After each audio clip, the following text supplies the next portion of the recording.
And so,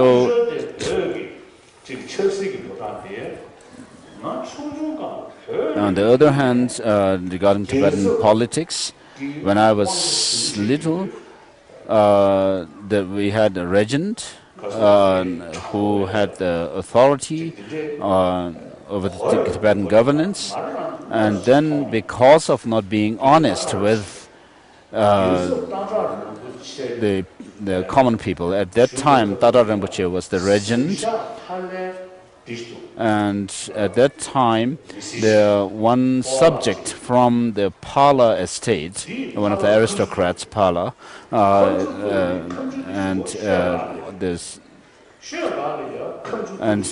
there was a legal case against this subject of the Pala estate, and this common person, common man, has come to Potala, and then during that hearing, on hearing in Potala, there was some kind of a hole on the roof of where this legal proceeding was going on, and the sweepers in Potala used to listen through the walls, and then they were also peeping through the holes that were on this roof. And one of the sweepers called me, and I just creeped over there, and I sneaked in, and then I looked down, peeped down from the hole that was in the ceiling, on the side of the ceiling. And so, although the legal proceeding was going on, and then the defendant was making his point, but then instead of listening to what he had to say, the regent was actually scolding him without listening to him. And then I felt that if we have no honesty in this kind of proceedings, then it's really bad. So even at that time, as a child, I had thought that the Tibetan governance of where one person has the authority of both over the temporal and spiritual authority is not really a good system. So after I was enthroned, then I started a reform committee.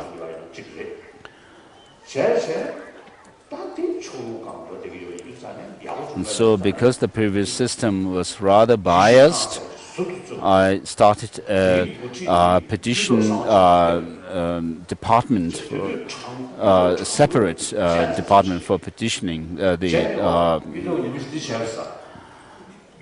and then the UTOC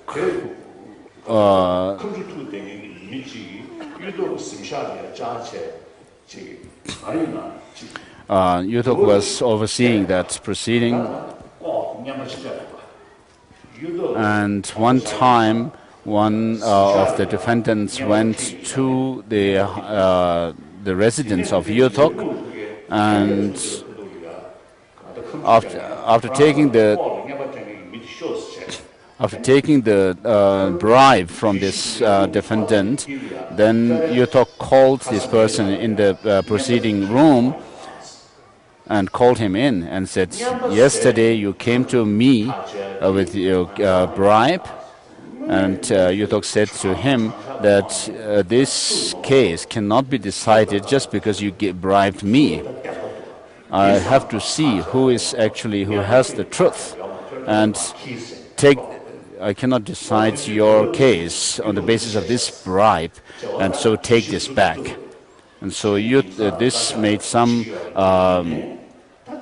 news at that time, that UTOC was being honest with the people. And so this is something, some kind of innovation at that time that I made, the reform committee. And then after coming to exile in the 60s, started the democratic system of governance for Tibetans. And so Tibetans also say that, our democracy is actually a gift from His Holiness. So in the last 10 years, we had elected leadership. The Kalun Tipa has been elected by the people themselves, and it's not something that I had an involvement as making decision. So from that time onwards, since we had the elected leadership, the temporal, there has been change in the governance of Tibetan administration by a single person with both the temporal and spiritual authority. So since then, 10 years have passed. And now, in order to have a full democracy, democratic system, without the rule of some kind of religious teacher or kings and queens, we have to follow the trends of the free world, which is that of democratic system. For example, India, of course, it has huge population, lots of problems, and there are many different languages. Eastern Indians, Southern Indians, Western, Northern have many their own different religion and culture. But still, India as a whole remains very stable as a democratic country. Whereas in China, the authorities have to spend so much money on security. It's not that the money that they spend on internal security is more than exceeds that of the defense budget. The Communist Party is supposed to be for the welfare of the people. And so if the authorities, the leaders are elected by the people, then it would be good, meaningful. Whereas if the authorities have to keep power at the barrel of the gun, then it's not really good. So I feel that it's not good that I, as the Dalai Lama, keep the power, the ultimate absolute power over the spiritual and temporal and spiritual. So during the first 4 Dalai Lamas, the Dalai Lamas didn't have any temporal responsibility, whereas this started since the 5th Dalai Lama. Now we are in the 21st century. Now it is the right time to make changes now. Of course, change will happen eventually, but if it were to happen through pressure from people, then I think that it would be a disgrace to the Dalai Lamas as well. Since the 5th Dalai Lama, Ngawang Gyatso, the Dalai Lamas took this responsibility of temporal and spiritual responsibility of the Tibetan nation. And so I am the 14th Dalai Lama. Now, with pride and happily, if I end this rule of the Dalai Lamas, it would be great. No one can make this decision for me, but I can do it. And therefore, if we have a political leader who is elected by the people, who can take this responsibility of the Tibetan governance, political side, then it would be very good. So if it remained like now, then when I'm no more there, here, then it would be like something is not completed. So as for me, maybe I could boast about it. I have done quite a deal for the Tibetan cause, and Tibetans inside Tibet are trusting me, and the exiled Tibetans also are trusting me, and then there are many other people around the world who trust me, and so at such a time, if I leave this temporal power of over the Tibetan government or administration and return to the original status that I had during the Dalai Lamas had during the first 4 Dalai Lamas. The first Dalai Lama was even called an ecumenical master of the yellow hat. Although the second Dalai Lama was called that. So if I could also return to that kind of status of holding the religious authority, then I could work more for the promotion of human values, and also to promote religious harmony in the world, in which fields I have made some contribution, of course.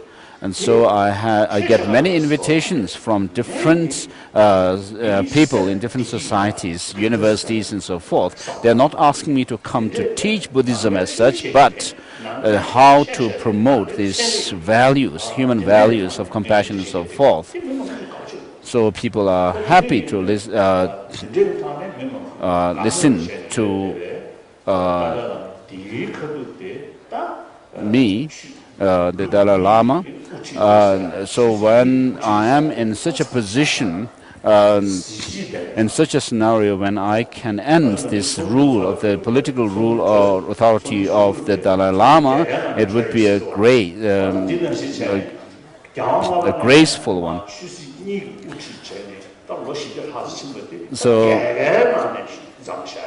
So if usually when we have some kind of a function, we say, oh, now we have come to the end, and we have we are actually concluding this in a victorious manner or something like that. So similarly, if I can also change the status of taking the responsibility of the political affairs of Tibet rather victoriously, it would be good. Nobody else can do this, but I can do it. I, who hold this status of a political leader of the Tibetan people, who is in line of the Dalai Lamas.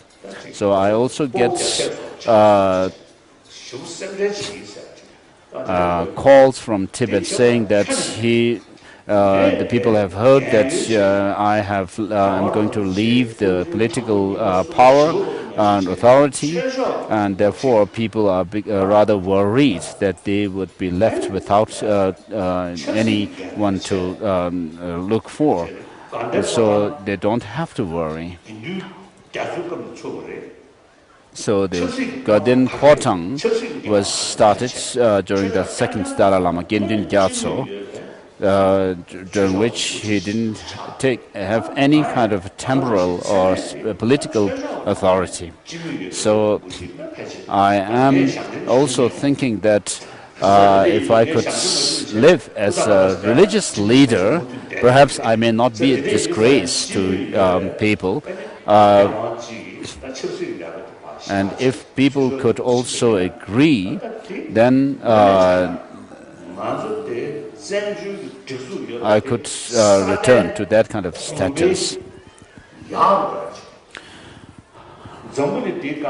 So we are following a very democratic system of governance, and people also have, and people could also see this fact, and on the other hand, Chinese say that we have no problem. Tibet, there's no such thing as Tibetan issue, but the issue is Dalai Lama. And so all this could end. So this can be seen as being lie and untrue by the people of the world. And devolving the power, political power, should not make you feel disheartened and discouraged. You should still have. So this is done with the. I'm doing this for the benefit of the long-term benefit of the Tibetan cause and the Tibetan exiles community, so that they can actually move forward.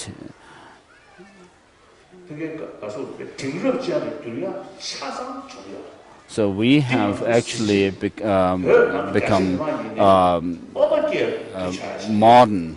modernized society. So you should understand this. So I'm not discouraged or disheartened, and I have not given up on the cause of Tibet. This is not at all true. I am a Tibetan, someone from the land of snows, and so each and every Tibetan has the responsibility over the Tibetan problem, Tibetan issue. So I'm a Tibetan from Amdo. So until my death, I have the responsibility over the Tibetan cause. So while I'm still healthy, if you Tibetans can take full responsibility over the Tibetan affairs, then when you face some problem, of course, I'm still here. I've not given up on you, and I'm not disheartened. So because of all these, the ways we have followed a democratic system, and I'm asking you also to take full responsibility for this democratization, for advancing the democratic system of the Tibetan governance, administration, affairs. So you should all be Tibetans, or should not worry about. I just met a Chinese who said that he was here for about 10 or something years ago, and he also came back again. And people are very active, taking very active roles in the voting system of voting, and the democratic system in the Tibetan society has really made advancements, he said to me. And so my decision to devolve my power and is also for this, for further development and progress in our democratic system. So those of you who have come from Tibet, you can talk, you can tell this to people inside Tibet. Of course, this may be broadcast on the radio. So this decision that I'm making is made after giving thought to it for decades, for years and years. But on the other hand, the Garden Podang is the institution of the Dalai Lamas. So as long as I live, I need an institution. So this Garden Podang will still remain. But what is happening is that the Garden Podang is leaving out the political responsibility.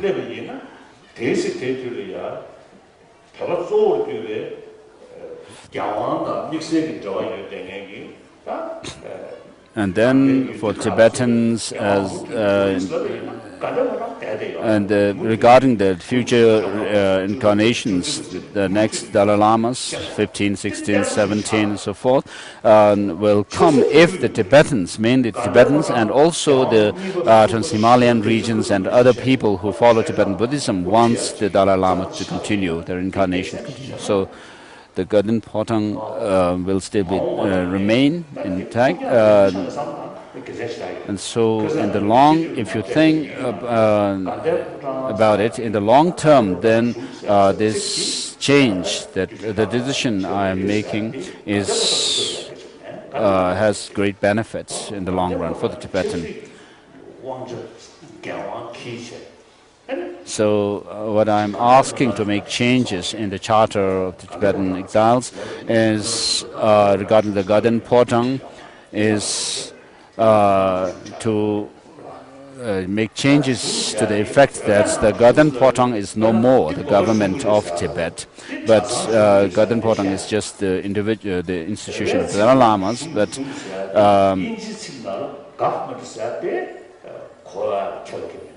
so the Tibetan word shung may not necessarily translate as government. So one journalist in India, in Delhi, one time said that Samdong Rinpoche is the Prime Minister of Tibetans, and then is the also he used the term Tibetan government. So I clarified to this journalist that we don't use these titles, Prime Minister or the government of Tibet in exile and so forth, but we call our administration the Central Tibetan Administration.